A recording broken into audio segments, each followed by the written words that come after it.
Okay, this PPT is short.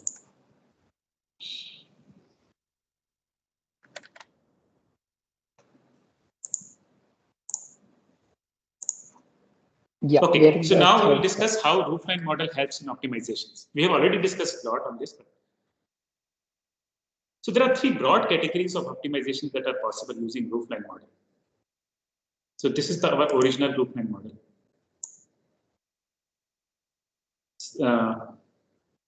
If suppose we are here, what we can do, we can boost in core performance. For example, we can, if currently our code is not vectorized, we can vectorize it manually or using compiler. Then our computing system is not changed, so our Roofline model remains as it is, but our AI value is improved.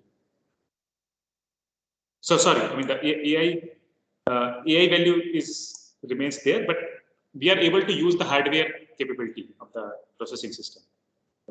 And here, next optimization that is possible is we can boost the memory bandwidth. For example, in this particular example, we can use NUMA-aware policies. For example, instead of having some random storage of data, we can store the data in the same NUMA node on which we are doing the accesses. And third is we can improve the value of AI itself. Our previous AI was here, arithmetic intensity was here. We move the AI to here. How? What we can do, we can reduce the data that is fetched from memory. We can use cache blocking or cache tiling, which is very commonly used optimization, especially if you study, artificial the AI accelerators, so CNN accelerators. Almost every hardware paper you will study on AI accelerator, they will speak about cache blocking. So here, what we are doing, we are fetching less data from DRAM. So the AI is defined as number of compute divided by number of data bytes. So if you're fetching less data, your AI is improved. So now, instead of hitting this peak, you will hit this peak. Okay. So again, some more illustration of the same point. So assume initially we are here, our AI value is low. We are not able to exploit the cache effectively, so that's why we are getting all the data from DRAM. Now, you join this company and you suggest, okay, let us rewrite the code so that we can utilize L1 cache effectively. So now your Roofline model moves to the right. Okay, because we are doing less number of loads from DRAM, and instead of hitting this roof, you hit now some other roof. Actually, see, these roofs are visible. There are some more roofs that are not visible here because there are so many factors that could bottleneck your performance. And again, instead of fetching it from L2, why not fetch it from L1? So we can even reduce the data requirement from DRAM even further. So now we hit computation ceiling. Similarly, here the AI value is already high.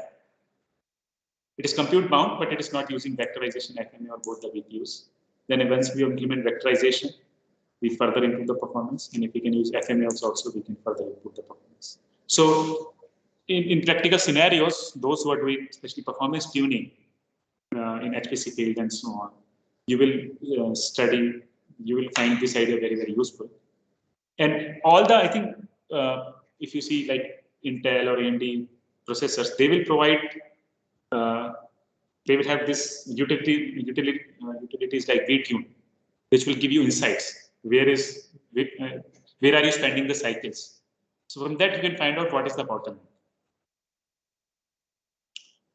Now, impact of lowering the precision. For LXNet, so here now we'll study some more ideas for improving the performance. See, in our normal scientific computing, we use single precision, or some of the computation they use double precision. However, especially in the field of multimedia, in AI applications, or artificial intelligence applications, there we don't need single precision. We can even work with low precision. Okay, in inference, we can even work with integers, just 4-bit integers or 8-bit integers, and even binary weights. That means the weight can be either +1 or -1. That is called binarized neural network. So one way to reduce data, see, we saw one way as computer architect, our first thing, if whenever there is any memory problem, we'll say, okay, introduce a level of cache. Okay, right? This has been the traditional optimization for last 30 years, especially before GPUs came. Put one more level of cache. If there is already L1, you introduce L0. If it is there, if already all the caches are there, you do prefetching. So our first idea comes as cache, but there are other ways, especially if you can tolerate little bit error in your computation. Then what we can do, we can lower, we can fetch the same number of parameters, but at lower precision. So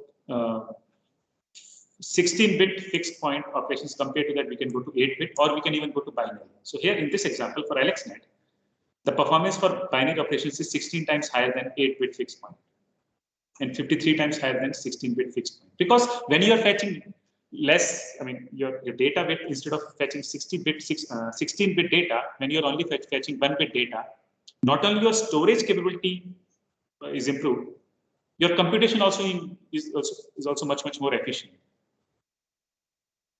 Okay, the computation is also much more efficient. So here you can see this when we were, this was this red one is 1-bit. So the whole roofline model shifts upwards. This black is the 8-bit and this blue is the 16-bit. So here you can very easily achieve the highest performance that this FPGA can provide. And especially on FPGAs, this is much more advantageous, use of binary data types, because FPGAs has lookup tables where you can do binary, where you can do Boolean operations. So let us discuss one more example of how a roofline model helps us in designing a balanced processor.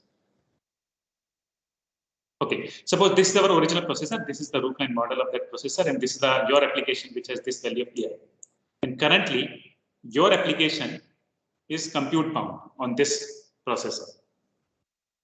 Okay, currently it is compute bound. Now you realize, okay, this application is compute bound. As an engineer, you suggest that we can introduce more adders, more multipliers, or we can double the number of cores. So what you do, you boost the core performance in some other way. So now, but you don't do any attention, you don't improve the memory bandwidth. You don't pay any attention to the memory. Then what happens? This moves here, because probably you have doubled the number of cores. But now what happens? Memory becomes a bottleneck. You have sufficient number of cores, but data arrives so late that those cores are lying idle.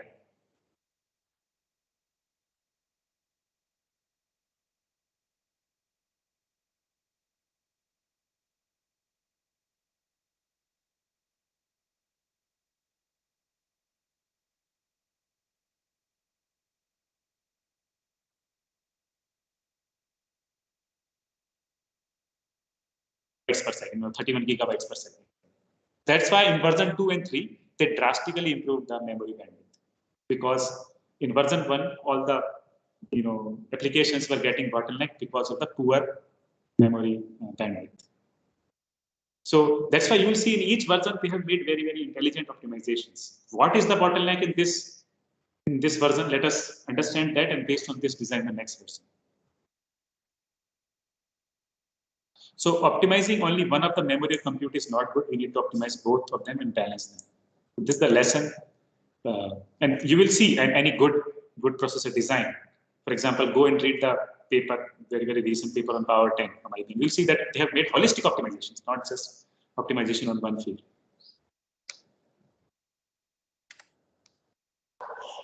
So you can please stop the recording. Okay, sir.